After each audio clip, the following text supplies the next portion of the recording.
Computer Center ng Dagupan City pinasok ng magnanakaw. Nasa 900,000 pesos na cash at mga gadget ang natangay. Detalye ng balita mula kay Freddy Pajardo, Aris 38. Masanto siya kabasan ni Chikiamin sa ating mga kababayan dyan sa Magasinan, Freddy. Masantos siya kabosan, Kuyang Angel.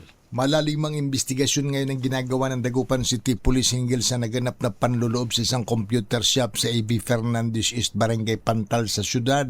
Batay sa ulat ni OIC City Police Director Colonel Orly Pagaduan, dumulog sa kanilang himpilan ng 27 anyos na manager at ang 26 anyos na inventory controller kapwa dalaga ng computer bucket upang i-report ang natuklasan nila sa kanilang shop na napasok ng magnanakaw. Batay sa kuha ng CCTV, bandang alas 4:17 ng madaling araw ng pasukin ng suspek na nakabonet, black jacket, black short pants, gray hand gloves, puting medyas at nakatsinelas ang shop sa pamamagitan ng paggupit sa galvanized roof ng gusali na ginawang pasukan at labasan ng suspek, at dito'y natangay ang cash money na 34,635 pesos at assorted gadgets na kinabibilangan ng 17 cellular phones, 2 iPad at 2 laptops na may kabuang halaga na 842,371 pesos. Nagpapatuloy ang ginagawang backtracking ng mga investigador sa mga CCTV sa lugar na posibleng nakuha ang pagdaan ng suspek.